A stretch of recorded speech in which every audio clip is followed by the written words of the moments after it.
Hello everyone and welcome to Wings A Quran. How are you all doing? I hope you all are doing good. All right, so this is day 4 of your trick sessions and बहुत बच्चे comment करते हैं कि ma'am tricks difficult है ये वो. हाँ, क्योंकि आप लोग अगर ये ट्रिक्स फर्स्ट टाइम सुन रहे हैं या देख रहे हैं तो of course it becomes difficult. कोई भी नई चीज़ होगी वो आपको डिफ़िकल्ट ही लगेगी. हाउएवर अगर मुझे याद रहता है या अगर बाकी बच्चों को याद रहता है तो इट इज़ बिकॉज उन्होंने पहले से ही पढ़ा होगा, या अगर आप कोई भी चीज़ 2-3 बारी रिवाइज़ करेंगे तो फिर वो आपको दिमाग में बैठ जाता है. सो नॉट टू वरी, अगर ट्रिक्स याद नहीं हो रही है 1-2 बारी पढ़ोगे तो याद हो जाएंगी. देखो, ट्रिक बताने का मकसद ये नहीं है कि आप पूरी की पूरी ट्रिक को ऐसे दिमाग में बिठा लीजिए.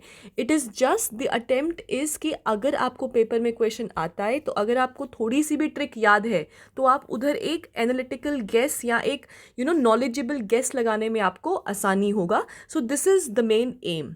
ठीक है, so don't worry, I am sure and I pray कि आपको ये ट्रिक्स जो है काम आए. एंड या ठीक है, सो अगर आपको याद नहीं रह रही है, जैसे बहुत बच्चे कमेंट करते हैं मैम ट्रिक याद करने की ट्रिक, सो ऐसा कुछ नहीं है. 2-3 बारी पढ़ोगे दैट इज़ द ट्रिक, तभी आपको चीज़ें याद रहेंगी. ये ट्रिक भी अगर आज देखोगे फिर नहीं देखोगे तो ये ट्रिक भी भूल जाएगी, चाहे जितनी मर्जी आसान क्यों ना हो. ठीक है, जस्ट लाइक योर मैथ्स में भी ट्रिक्स होती हैं.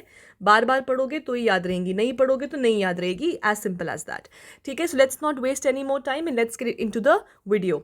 सो this is the second lecture for world geography. कुछ चीज़ें आपकी रह गई थी वो हम इसमें कवर करेंगे and in the next lecture, जो कल का लेक्चर रहेगा, वो आपका फाइनल लेक्चर होगा फॉर द ट्रिक सेशन. ठीक है, कल भी हम कुछ इंपॉर्टेंट ट्रिक्स के बारे में बात करेंगे, बट आज की बात करते हैं.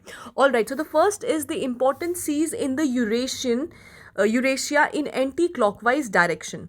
नाउ अगर इसकी बात किया जाए, that is mister PC Banerjee of Bengal. So mister PC Banerjee of Bengal, उनसे आप याद रखेंगे आपका कौन कौन सी इंपॉर्टेंट सीज हैं आपके यूरेशिया में. यूरेशिया मतलब कि we are talking about Europe and Asia. ठीक है, now this is a trans boundary continent के बारे में हम बात कर रहे हैं. ठीक है, नाउ मिस्टर पीसी, अब देखो आपको शायद ये याद ना रहे, बट अगर आपने कभी भी सुना होगा so it will help you to memorise all these names. However these names are not very difficult to memorise.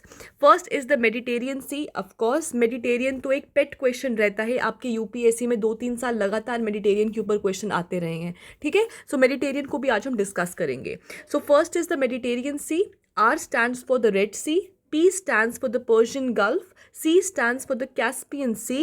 B stands for Black Sea and B stands for Baltic Sea. So Mr. P.C. Banerjee of Bengal, उससे आप याद रखेंगे आपके Eurasia के बारे में. ठीक है, so these are the important seas in your Eurasia. ठीक है जी. All right, now these names are there, but हो सकता है आपको, अगर आप लकी रहे तो यही नाम आएंगे. अगर आप थोड़े से पेपर का लेवल थोड़ा सा हाई होगा तो आपको इनके बॉर्डरिंग कंट्रीज़ के बारे में भी पूछ सकते हैं. So will get on to that. Now Mediterranean I take in the end, क्योंकि ये लंबा है. इसके 21 ऑलमोस्ट 21 कंट्रीज़ हैं जो इसको सराउंड करती हैं. सो इसको हम एंड में लेंगे. पहले हम छोटी छोटी कंट्रीज़ के बारे में बात कर लेते हैं. Number 1, it is your Red Sea. Now Red Sea, ये हमने कल भी डिस्कस किया था. आपको कैसे याद रखना है? आपको याद रखना है इसको डेसी के साथ. डी स्टैंड्स फॉर, यहाँ पे देखेंगे, D stands for your Djibouti. ठीक है, सो हम इसको याद रखेंगे डेसी के साथ. So D stands for Djibouti.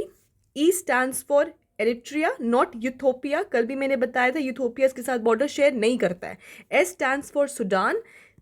दूसरा S stands for Saudi Arabia. E stands for Egypt and Y stands for Yemen. So ये है आपके बॉर्डरिंग कंट्रीज किसके? रेड सी की. नाम कैसे याद रखना है? डेसी के साथ आपको याद रखना है. आप इसको याद रख सकते हो, रेड कलर की ड्रेस है, सो ड्रेस से याद रखो डेसी. ठीक है, this is another trick to remember it. So red colour की ड्रेस है, ड्रेस से याद रखिए आप Daisy. And these are the bordering countries. ठीक है जी, all right. Next up we have are the Persian Gulf countries. Now Persian Gulf countries, अगर आपने पुराना लेक्चर आपको थोड़ा सा भी याद होगा, सो आई ऑलरेडी टोल्ड, जब हमने गल्फ कॉपरेशन काउंसिल के बारे में पढ़ा था तभी भी मैं आपको बताया था कुबुक्स से आपको नाम याद रखने हैं, ठीक है।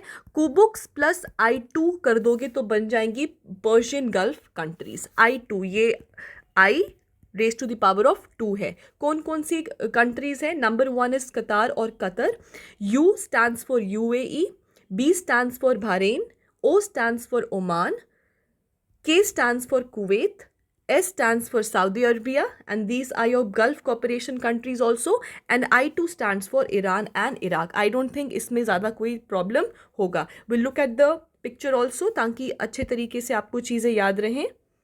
So these are the Persian Gulf countries. So this is the Persian Gulf, right? ये हमने किया था. This is the Persian Gulf and this is the Gulf of Oman, and I told you कैसे याद रखना है इसको.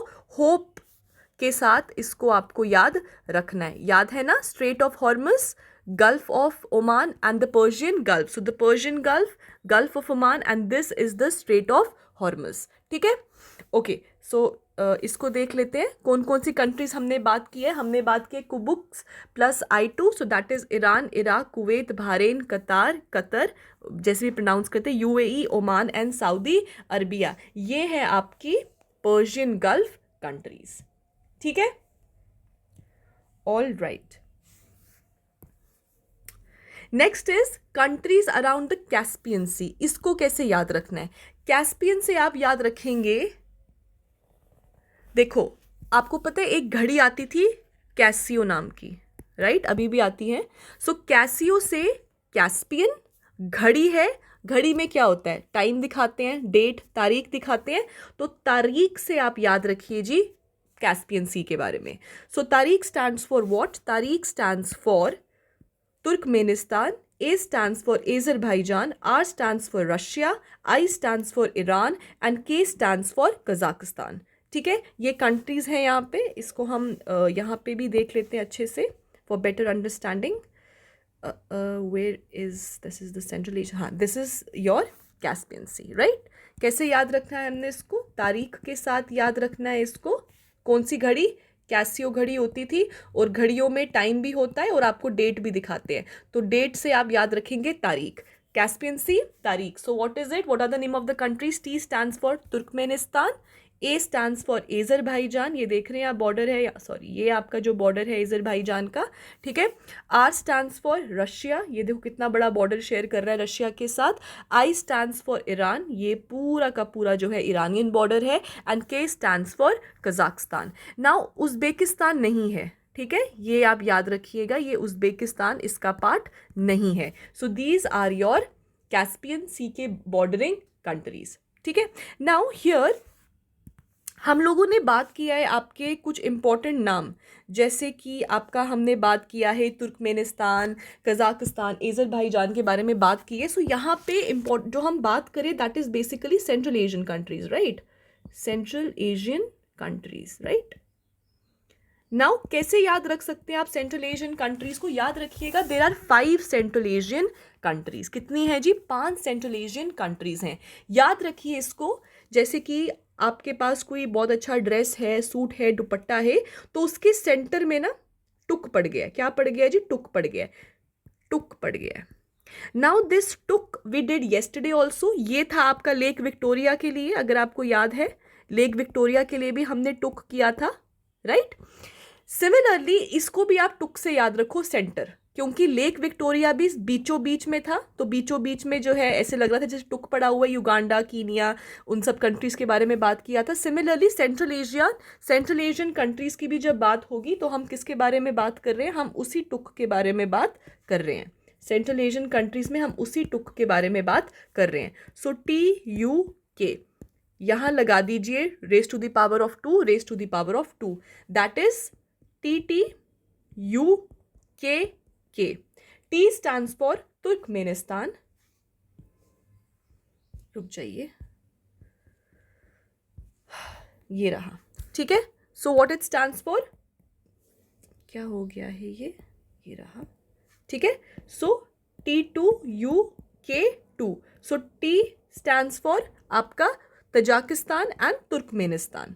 U stands for Uzbekistan. K stands for Kazakhstan and Kyrgyzstan. So ये क्या है आपकी, ये है आपकी सेंट्रल एशियन कंट्रीज. आपको पूछ सकते हैं which among the following are Central Asian countries और are not Central Asian countries. So this can help you that ways. ठीक है. Now since we are talking about the Central Asian countries, let's talk about an important project also जो India and जो है आपकी एक जो है you know Central Asian country के साथ, that is a TAPI project. ये सफ़ेद क्यों आ रहा है बार बार. चलो, so that is the TAPI project. Very importantly आपको मैंने सेंट्रल एशियन कंट्री इसलिए बताया ताकि you don't get confuse with Afghanistan. Afghanistan is not a central Asian country, right. So this is the TAPI project. So what is the TAPI project? TAPI project is basically a trans country natural gas project. ठीक है. It is a trans country natural gas pipeline project जो कहाँ से पास हो रहा है, आपके Caspian Sea के वाया ही हो रहा है. ठीक है. Now TAPI stands for what? TAPI stands for number 1 Turkmenistan. ठीक है. A stands for Afghanistan. P stands for Pakistan and I stands for your Iran. ठीक है जी. So it is Turkmenistan, Afghanistan, Pakistan and Iran. This stands for TAPI project. What is it? It is a trans country natural gas project जो किसके via होगा? आपके Caspian Sea के via ही होने वाला है. और सेंट्रल एशियन कंट्रीज याद रखने के लिए आपको टुक याद रखना है. टी और के के ऊपर you know raise to the power of 2 कर देना है and this will help you, right. चलो, next up we have other countries bordering the Black Sea. हमने कल ही किया था ब्लैक सी के बारे में. कैसे किया था? ब्लैक से आपको याद रखना है ब्लैक वाली coffee and you don't like it. आपको ब्लैक कॉफ़ी नहीं पसंद है, कड़वी होती है, आप उसकी जगह टी पीते हैं और साथ में टी के साथ आप बोलते हैं कि जी हम बर्गर खाएंगे. ठीक है. So it stands for, T stands for Turkey, B stands for Bulgaria, U stands for Ukraine, R stands for Russia, G E stands for Georgia and R stands for Romania. ठीक है. So this is how you can remember. ये हमने कल भी discuss किया था. ठीक है. All right. Next up we have are the countries bordering the Baltic Sea. ठीक है. सो कौन कौन सी कंट्रीज हैं which are bordering the Baltic Sea. अब इसको याद रखिएगा. Rub, Germany, sell, Poland and Finland. ठीक है. आई थिंक ये आपको डिफिकल्ट होगा याद रखने के लिए, बट एक दो बारी देखेंगे तो याद रहेगा. जस्ट इन केस अगर आपको ये याद नहीं रह रहा है तो आप इन कंट्रीज के ऊपर नजर मारेंगे तो आपको याद हो जाएगा, बिकॉज बाल्टिक सी जो है वो थोड़ा सा लाइमलाइट में रह चुका है. So R is for Russia, D E is for Denmark, Germany से जर्मनी, सेल से स्वीडन, फिर आपका ई से आपका एस्टोनिया, एल से आपका लाटविया, एल से आपका लिथुनिया, पी से आपका पोलैंड एंड एफ से आपका फिनलैंड. सो पोलैंड, फिनलैंड, जर्मनी तो एज इट इज ही है. आर यू से रशिया, डी ई से डेनमार्क, जर्मनी का जर्मनी आ गया, एस ई एल एल से आपको याद रखना है. अब हम इसका फोटो देखेंगे to have a better understanding. Okay, here. ठीक है. So these are the countries. ठीक है. ये रहे ना आपके जितने भी कंट्रीज हैं, दीज आर द बाल्टिक सी के को जो बॉर्डर करने वाली जो कंट्रीज हैं. नाउ हियर बाल्टिक सी के बारे में कुछ चीज़ें जो आप याद रख सकते हैं. That is number one point जो आप इसके बारे में याद रख सकते हैं. That is okay. So point number 1 is, एक तो याद रखिएगा ये जो है ना Lithuania, Latvia and Estonia, these 3 countries are known as the Baltic nations. ठीक है. सो अगर आपको पूछा जाए which among the following are the Baltic nations, तो याद रखिएगा LLE, that is Lithuania, Latvia and Estonia. These are your Baltic nations. इसी के साथ another thing which you can remember is, I don't understand, ये ब्लैक को जब भी ले रहे हैं तो ये क्यों आ रहा है. चलो, will take another colour, will take red. Okay. Second point जो आप इसमें याद रख सकते हैं वो है आपका नॉर्ड स्ट्रीम पाइपलाइन, ठीक है, नॉर्थ स्ट्रीम पाइपलाइन। ये बेसिकली है क्या, पहले नॉर्थ स्ट्रीम पाइपलाइन था, अब जो सेकंड है that is the north stream pipeline number second, ठीक है। ये किन दो कंट्रीज के बीच में, it is in between your Germany and Russia, so it is in between your Germany and Russia. और ये किसके वाया होगा, ये रशिया है, ये जर्मनी है, it is via your Baltic Sea. तो आपको दो क्वेश्चन पूछ सकते हैं, it is going to pass via which sea, तो that is the Baltic Sea, किन दो कंट्रीज के बीच में है, that is in between Germany and Russia. और यही सबसे बड़ा रीजन है जिसके चलते अगर आप देखेंगे तो नाटो हो गया, आपकी जो यूरोपियन कंट्रीज हैं उन्होंने ज़्यादा कुछ भी नहीं बोला है रशिया को लेके, सैंक्शंस लगा रहे हैं, वो लगा रहे हैं। और रशिया ने, जो आपका व्लादिमीर पुतिन है, उन्होंने खुद बोला that Russia is immune from any kind of sanctions. तो this is one of the reason, क्योंकि जो यूरोपियन कंट्रीज हैं उनका 70% तक वो डिपेंडेंट है for gas from Russia only. और ये बहुत ठंडी कंट्रीज है, बहुत ठंड रहती है, तो उस ठंड को कर्ब करने के लिए जो यहाँ पे जो पूरा का पूरा इनकी जो सेंट्रली हीटेड एरियाज होते हैं, इनके घर होते हैं, उसमें बहुत बड़ा जो योगदान है वो आपके रशिया का ही है। इसलिए ये सबके सब जो है बहुत ज़्यादा चुप बैठे हुए, ज़्यादा कुछ भी नहीं बोलते हैं, ठीक है। इसी के साथ मैं आपको फोटो दिखा देती हूँ। You see this is the north stream, ठीक है। जर्मनी से लेके रशिया के बीच में ये आपका बाल्टिक सी है, ये पहले आपका था नॉर्थ स्ट्रीम नंबर 1 जो पहले था। अब एक सेकंड प्रोजेक्ट जो शुरू हुआ है which is under construction, that is your north stream number 2, ठीक है जी। इसी के ही साथ another thing which you can remember, जो आपको यू नो करंट अफेयर में पूछ सकते हैं, that is they can ask you about the power of Siberia, कि पावर ऑफ साइबेरिया क्या है। सो याद रखिएगा ये भी एक गैस पाइपलाइन प्रोजेक्ट है। क्या है, ये भी एक गैस पाइपलाइन प्रोजेक्ट है। However it is not in between Germany and Russia, it is in between Russia and China. याद रखिएगा, चाइना और रशिया की नज़दीकियां बहुत बढ़ रही है, which is alarming for India of course. और चाइना ने भी जो है एब्सटेन किया था अपना वोट, जब इंडिया ने भी किया था सिमिलरली। क्यों किया था, क्योंकि चाइना जो है उसकी रिलेशंस जो है रशिया के साथ बेहतर हो रहे हैं। और पावर ऑफ साइबेरिया जो है, it is a gas line project जो which is in between Russia and China, ठीक है। नाउ रशिया के बारे में बात कर रहे हैं तो एक बड़ी ही इंपॉर्टेंट लेक है यहाँ पे, known as the Lake Baikal. क्या है जी, लेक बेकाल। नाउ अगर हम लेक बेकाल की बात करें तो याद रखिएगा, it is what, it is the deepest lake in the world by volume. Volume के हिसाब से बात किया जाए, so lake Baikal it is the world's deepest lake, ठीक है, which is by volume. Now few more important questions which we can discuss over here is that is, अगर आपको पूछा जाए कि वर्ल्ड का लार्जेस्ट, जो आपका वर्ल्ड, ये तो गलत हो गया, वर्ल्ड का लार्जेस्ट सोलर ट्री कहाँ है। क्या है जी, सोलर ट्री कहाँ है। देखो सोलर के चलते ना हर चीज़ बड़ी इंपॉर्टेंट है, क्योंकि अभी हम रेन्यूएबल एनर्जी की तरफ मूव कर रहे हैं। और इंडिया ने जो ग्लासगो में आपका जो कॉप की मीटिंग हुई थी, COP 26 मीटिंग हुई थी, उसमें कमिटमेंट दिया है कि वो 2030 तक, you can write it down, important है, 2030 तक क्या करेगा, जो उसकी जितनी भी एनर्जी कंजम्पशन है उसको 50% तक क्या बना देगा, रेन्यूएबल सोर्स के ऊपर बनाएगा। इंडिया की कमिटमेंट है। इसी के साथ इंडिया ने ये भी कमिट किया है कि 2070 तक वो क्या करेगा, नेट जीरो एमिशन करेगा, ठीक है, नेट जीरो एमिशन। या फिर आपको पेपर में नेट जीरो पूछ सकते हैं, या फिर आपको कार्बन न्यूट्रल भी बोल सकते हैं, ठीक है। सो कब तक करेगा इंडिया, इंडिया ने कमिटमेंट दी है कि वो 2070 तक करेगा। इसी के ही साथ आपको पूछ सकते हैं कि चाइना की कमिटमेंट क्या है, तो चाइना की कमिटमेंट है जी 2060 तक चाइना अपने आप को कार्बन न्यूट्रल या फिर नेट जीरो एमिशन तक पहुंचा देगा।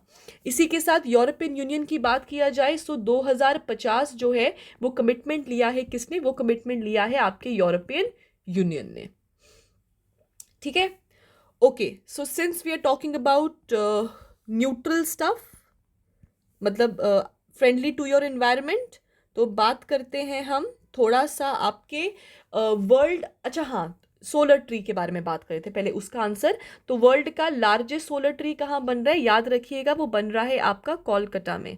मतलब कोलकाता में ये है कहाँ पे जी, वेस्ट बंगाल में। ठीक है जी। नाउ इसी के साथ आपको पूछ सकते हैं कि वर्ल्ड्स फर्स्ट एनर्जी आइलैंड कहाँ पे बन रहा है, वर्ल्ड का पहला एनर्जी आइलैंड। तो याद रखिएगा वो बन रहा है आपका डेनमार्क में। ठीक है, कहाँ है जी, नॉर्थ सी। अभी हम नॉर्थ सी को भी डिस्कस करेंगे। सो नॉर्थ सी में, दैट इज डेनमार्क, वो बना रहा है अपना वर्ल्ड का फर्स्ट एनर्जी आइलैंड। और ये एक बहुत अच्छी चीज़ है, we should also adopt it. ये मतलब ये कहते हैं ना कि गुड, क्या कहते हैं, गुड हैबिट्स हैं जो हमको बाकियों की देख के लेनी चाहिए। सो it is a good initiative by Denmark. Now they can ask you simply कि कौन सी कंट्री है जहाँ पे फर्स्ट एनर्जी आइलैंड जो बन रहा है। या फिर आपको पूछ सकते हैं कि एनर्जी किस चीज़ की है, रेन्यूएबल एनर्जी है ना, तो किस चीज़ की है, वाटर की है, विंड की है, सोलर की है, तो किसके, याद रखिएगा टाइडल एनर्जी को यूज़ करेंगे ये। ठीक है, सो टाइडल एनर्जी को यूज करते हुए बन रहा है आपका वर्ल्ड का first energy island which is at Denmark. कहाँ पे, नॉर्थ सी में ये बनेगा, तभी तो टाइड्स को यूज किया जाएगा। ठीक है, नाउ पेड़ पौधे ये भी बहुत ज़रूरी है for energy, not energy but for clean climate, क्योंकि कार्बन न्यूट्रल बनना है तो कार्बन को सेक्वेस्ट्रेशन भी उसका इम्पॉर्टेंट है। तो इसीलिए यहाँ पे भी आपको एक क्वेश्चन पूछ सकते हैं कि हाल ही में एक प्रोजेक्ट जो है वो न्यूज़ में था, हाल ही की बात तो नहीं है ये, खैर 2007 में शुरू हुआ था, बट अभी इन्होंने कमिटमेंट दिया है तो इसलिए it came again into limelight. That is the great green wall project. That is the great green wall project. अगर पूछा जाए कि ग्रेट ग्रीन वॉल प्रोजेक्ट कहाँ बन रहा है, और आपको ऑप्शंस में दिया जाए इंडिया में है, या फिर आपका यूरोप में बन रहा है, या फिर आपका अफ्रीका में है, या फिर आपका अमेरिका में है, यूएस में, कहाँ पे है, तो अगर आपको पता नहीं होगा, आई एम श्योर आप उस चीज़ को तो मार्क बिल्कुल नहीं करेंगे, क्योंकि हम ग्रीन के बारे में बात करें। याद रखिएगा ये अफ्रीका का प्रोजेक्ट है। तो अगर आप समझदारी लगाएंगे तो कहेंगे कि यार ग्रीनरी तो कहाँ होगी अफ्रीका में, तो आप अफ्रीका क्रॉस करके आ जाएंगे। But no, Africa is the right answer. तो what is this, this is basically 2007 में जो अफ्रीकन यूनियन है उन्होंने ये बीड़ा उठाया था कि जो भी अफ्रीका का डिग्रेडेड लैंड है ना उसको रिस्टोर करेंगे। स्पेसिफिकली कौन सा एरिया रिस्टोर करेंगे, याद रखिएगा it is the Sahel region. कौन सा रीजन है जी, साहेल रीजन को जो है इसको रिस्टोर करेंगे। That's the Sahel region. ठीक है, सो सेनेगल, माली, नाइजर, चैड, सूडान, एरिट्रिया, इस एरिया को जो है रिस्टोर करने की बात हो रही है via what, your great green wall project. ठीक है, इन्होंने बोला है कि 2030 तक, ये जो आपका अफ्रीका है उसने बोला है कि वो 2030 तक 100 मिलियन हेक्टेयर ऑफ लैंड को क्या करेंगे, रिस्टोर करेंगे। रिस्टोर कैसे करेंगे, पेड़ पौधे उगाएंगे और इसको जो है वो बेटर बनाएंगे। इसी के ही साथ एक ऐसा ही प्रोजेक्ट जो है वो इंडिया में भी शुरू हुआ है। कहाँ पे शुरू हुआ है, इंडिया में भी शुरू हुआ है। The name of the project is the same, that is great green wall project. Not great green wall but great green wall of India. ठीक है, सो व्हाट इज इट, ये है आपका पोरबंदर से लेके पानीपत तक, और यहाँ पर भी क्या करेंगे, डेजर्टिफिकेशन के बारे में ही बात हो रहा है, और इसको भी डिग्रेडेड लैंड को जो है रिस्टोर करने के बारे में बात हो रही है। इसी के साथ another question let me ask you. आप मुझे कमेंट सेक्शन में इसका आंसर देंगे and I am going to answer you personally. आप मुझे बताएंगे, please do not use Google. Google use करेंगे फिर कोई फ़ायदा नहीं है। अगर आता नहीं है तो गूगल यूज़ कर लो, बट अगर आंसर देना है कमेंट सेक्शन में तो गूगल करके मत देना। वो अपने आप के साथ वो है, क्या कहते हैं उसको, अपने आप के साथ बेईमानी है। घर वाले कहते थे ना कि पढ़ नहीं रहे हो तो किसके साथ बेईमानी, अपने साथ, तो वही वाली बेईमानी है। ठीक है, आप मुझे बताएंगे कि इंडिया की क्लीनेस्ट रिवर कौन सी है, नंबर 1 रिवर का नाम। नंबर 2 आप मुझे बताएंगे what is the name of the place, जहां पे है या फिर स्टेट। ठीक है, स्टेट, यूनियन टेरिटरी, कुछ भी, जो भी होगा। तो आप मुझे कमेंट सेक्शन में बताएंगे इंडिया क्लीनेस्ट रिवर के बारे में आप मुझे बताएंगे। ठीक है, चलो, so we covered a lot of points in this. Let's move ahead. Next up we have is the North Sea. North Sea के बारे में बात करें, अभी हमने बात किया था आपका कि कहाँ पे है आपका, डेनमार्क जो है वो बना रहा है नॉर्थ सी में आपका फर्स्ट एनर्जी आइलैंड। तो नॉर्थ सी की बात करेंगे, that is no beg friends, that is Norway, Belgium, Germany, France, England, Netherlands, Denmark and Scotland. तो ये है आपके कौन से नॉर्थ सी की बॉर्डरिंग कंट्रीज। ठीक है, नाउ हमने बहुत सारी के बारे में बात कर ली है, आपके सीज के बारे में, वाटर बॉडीज के बारे में। नाउ इसी के साथ कल मैंने आपको बताया था कि अगर पूछा जाए कि रशिया की कौन कौन सी लैंडलॉक्ड वाटर बॉडीज है, तो वो वाटर बॉडीज नहीं है आपके, जो हमने लैंडलॉक्ड सीज के बारे में बात किया था। तो कैसे याद रखना है, रशिया की बातें आजकल हर न्यूज़ चैनल पे हैं। न्यूज़ चैनल का नाम है BBC। So BBC stand for Black Sea, Baltic and the Caspian Sea, और हमने तीनों को ऊपर डिस्कस कर लिया है। ठीक है, let's move ahead. Next up we have is the Great Lakes of North America की। नॉर्थ अमेरिका की कौन कौन सी हैं जी ग्रेट लेक्स? तो अमेरिका बहुत अच्छा है, ठीक है, हमको पता है US वहाँ का स्टैंडर्ड ऑफ लिविंग कितना अच्छा है। So everybody wants to go there, चाहे घूमने के लिए, मोस्टली बसने के लिए, and they want to make their homes there. ठीक है, so Great Lakes of North America को आप याद रखेंगे होम्स के साथ। Home stands for Huron, Ontario, Michigan, Erie and Superior. So these are the names of the Great Lakes of North America. कुछ points discuss कर लेते हैं यहाँ पे। ठीक है, number 1 point is Lake Superior. So याद रखिएगा लेक सुपीरियर क्या है, it is the largest continental lake. So it is the largest continental lake. अगर आपको प्रश्न पूछा जाए कि लार्जेस्ट लेक कौन सी है जी वर्ल्ड की, तो आप जल्दबाजी में सुपीरियर को मार्क करके नहीं आना। अगर आपको लार्जेस्ट लेक पूछा जाए, इट इज द कैस्पियन सी। नाम में सी है बट ये सी नहीं है, ये आपका लेक है। So it is the largest lake of the world. इसी के साथ मिकहिगन के बारे में बात किया जाए, सो याद रखिएगा it is also a largest lake, लेकिन ये लार्जेस्ट लेक है जो इंटायरली एक ही कंट्री में है। ठीक है, so it is the largest lake which is entirely within one country. ठीक है, इसी के साथ saltiest sea in the world, what is it? It is the Dead Sea. ठीक है, सो डेड सी क्या है? आपकी सॉल्टीएस्ट सी है। ठीक है, इसका फोटो देखेंगे। अब इसको डेड सी इसीलिए कहते हैं बिकॉज ये इतनी ज़्यादा सैलिनिटी है यहाँ पे कि यहाँ पे कोई डूबता नहीं है, इतनी बॉयंट फोर्स है ऊपर की तरफ। ठीक है, अपवर्ड फोर्स इतना ज़्यादा है कि ये जो बंदा है ये ऊपर ही तैरते रहते हैं। So it is the Dead Sea. कहाँ पे है जी? आपकी जॉर्डन में। ठीक है, सो ये भी आप चीज़ को याद रख सकते हैं। ठीक है, चलो let's move ahead. All right, so very importantly, okay, so ये मैंने आपको कल बता दिया था।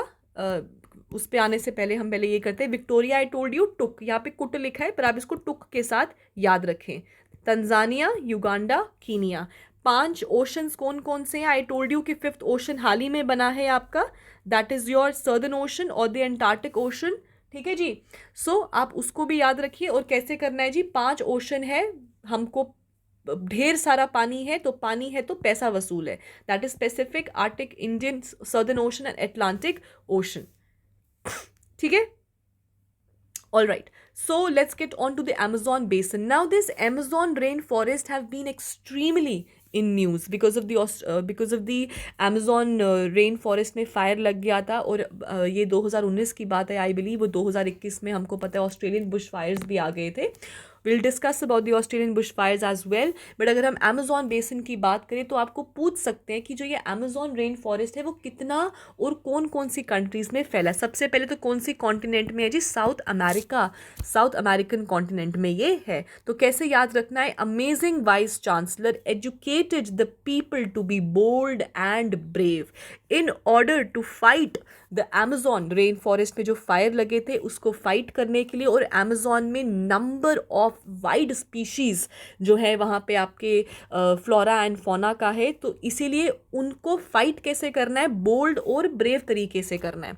किसने एजुकेट किया, तो एक अमेजिंग सा वाइस चांसलर था, उसने एजुकेट किया प्यूपल्स या पीपल, कैसे भी याद रख लें इसको। सो अमेजिंग सा एक वाइस चांसलर है जिसने एजुकेट किया the people to be bold and brave in order to fight number 1 the forest fires and number 2 to fight the wild flora and fauna. Flora तो क्या ही फाइट करेंगे, fauna को लड़ने के लिए हमको बोला है कि आपको बोल्ड और ब्रेव होना है। सो अमेजिंग से दैट्स द अमेजोन, वी से that is the Venezuela, chancellor से कोलंबिया, एजुकेटेड से इक्वाडोर, प्यूपिल से पेरू या पीपल, बोल्ड से बोलिविया एंड ब्रेव से ब्राज़ील। तो अगर हम ये देखें आपका अमेजोन, हियर इट इज, या here it is, so you can see the Amazon rain forest over here and Brazil, Bolivia, Peru, Ecuador, Colombia, Venezuela, these are the major countries जहाँ पे ये है। However, they are not all are not the major countries. Major countries के अगर आपको नाम पूछे जाए ना तो याद रखिएगा major countries आपकी 3 ही हैं, 3 भी नहीं, 60% तो आपका ब्राज़ील में ही है, इसलिए ब्राज़ील बहुत ज़्यादा न्यूज़ में था, क्योंकि ब्राज़ील में 60% है, तो ब्राज़ील का बहुत बड़ा कमिटमेंट जो है वो नज़र आना चाहिए for the conservation of the Amazon rain forest. ठीक है, इनको लंग्स ऑफ द वर्ल्ड भी कहते हैं, क्या बोलते हैं इनको, लंग्स ऑफ द वर्ल्ड भी कहते हैं। जैसे जम्मू की बात करें तो मांडा को कहा जाता है lungs of Jammu, similarly world की बात करें तो अमेजोन रेन फॉरेस्ट में, अमेजोन रेन फॉरेस्ट को लंग्स ऑफ द वर्ल्ड कहते हैं। सो ब्राज़ील में 60% है, आपका पेरू में जो है वो सिर्फ 13% का ही रेन फॉरेस्ट है, और आपका Colombia over here you can see, ये वाला जो है यहाँ पे 10% तक का रेन फॉरेस्ट है, और जो बाकी के हैं जैसे इक्वाडोर है, आपका वेनेजुएला है, फिर आपका ये फ्रेंच गिनी है जो फ्रांस का पार्ट आता है, सुरिनेम है, फिर आपका बोलिविया, यहाँ पे छोटे छोटे माइनर जो है इनके पास रेन फॉरेस्ट है, बट ऑफ कोर्स है तो है ही है, बट मेजरली किसके पास है, ब्राज़ील के पास 60%, पेरू के पास 13% और कोलंबिया के पास 10% का है। ठीक है जी, ऑल राइट। हाँ, so now since we were talking about the Amazon forest और जो वहाँ पे आग लग गई थी, इसी के साथ आप याद रख सकते हैं कि अभी 2019 की ही बात है जब आपका ऑस्ट्रेलियन बुश फायर भी लगा था, राइट। ऑस्ट्रेलियन, ए काट दीजिए, ऑस्ट्रेलियन बुश फायर। ठीक है, सो ऑस्ट्रेलियन बुश फायर में जो आपको चीज़ याद रखना कि यहाँ पे एक फोटोग्राफ जो बहुत ज़्यादा मशहूर हुई थी, it was somewhat like this, इस तरीके की हुई थी। ये जो आप देख रहे हैं ना जानवर, it's called as the koalas, इनको कोआला कहा जाता है। माना क्या गया है, रिपोर्ट सामने आई है कि 60,000 से भी ज़्यादा कोआलास जो है वो because of the Australian Bush fire की वजह से क्या हुए हैं, इफेक्ट हुए हैं, जिसके चलते 2021 में इनको endangered, that is vulnerable category में डाल दिया गया है। ठीक है, सो अगर आपको पूछा जाए कि 2021 में किसको डाला गया, that is the koala bear. ठीक है, ये आप देखो कितने, और ये बहुत बहुत फोटोज जो है ये वायरल हुई थी, ये देखो कैसे पानी पिला रहे हैं, और ये भी कितने शांत तरीके से बैठ के पानी पी रहे हैं। ठीक है, और भी photos, let me see if I have any, no, यही वाली फोटो है। तो आप देख रहे हैं कितना बुश फायर लगा है, और ये बेचारा यहाँ पे है और फिर इसको पानी पिलाया जा रहा है। So that is the koala. ठीक है जी, all right, let's move ahead. So we done with this. अब हम जाएंगे आपके मेडिटेरियन के ऊपर। नाउ मेडिटेरियन सबसे पहले, तो मेडिटेरियन अगर आपका एशियन पार्ट से पूछा जाए कि एशिया में कौन कौन सी है, तो आपको सिलसी से याद रखना है। किससे, सिलसी से आप इसको याद रखिए। आई से सीरिया, आई से इजराइल, एल से लेबनान, सी से साइप्रस। ठीक है, फोटो देखेंगे, इधर है आपका फोटो, या हियर इट इज। ठीक है, सो कैसे याद है आपका, जो भी आपको बताया मैंने। ठीक है, तो इसको याद रखेंगे आप सिलसी से। ठीक है, so that is your Syria, I is for Israel, L is for Lebanon, and your C is for Cyprus, ठीक है। सो ये है आपके एशियन पार्ट वाले सिल सी, ठीक है।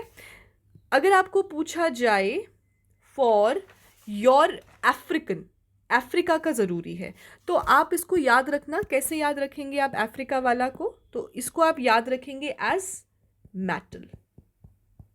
कैसे याद रखेंगे? मैटल। बहुत लोगों ने इसको तमिल से भी याद रखा होता है, तो जैसा भी आपको सही लगे, मैंने इसको मेटल से याद रखा है। नोट्स में तमिल लिखा है बट मैंने इसको मेटल से याद रखा है। आप तमिल से भी कर सकते हैं, कोई इसमें गलत बात नहीं है, ठीक है। सो कैसे याद रखेंगे? M stands for Morocco. Basically Tamil जो है ना, ये कंट्री सही है, बट पूरे अगर आप सीक्वेंस में, अगर आपको इस तरह से याद रखना है ना एक स्ट्रेच में, तो फिर मेटल है।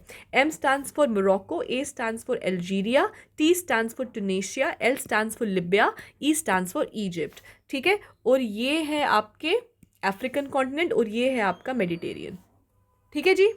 All right, now let's move to the last one, that is your European. Now European थोड़ा सा डिफिकल्ट रहेगा आपको याद करने के लिए। सो अगर आपको ट्रिक याद नहीं होती, क्योंकि एक दिन में होगी भी नहीं, तो आप इसको बस एक नज़र मार लीजिए। हाउएवर इतना डिफिकल्ट क्वेश्चन आता नहीं है, बट यू नेवर नो, ठीक है। सो दैट इज बाजार सस्ती मोमोज कहाँ मिलती हैं? आपकी ग्रीस में और फ्रांस में मिलती हैं।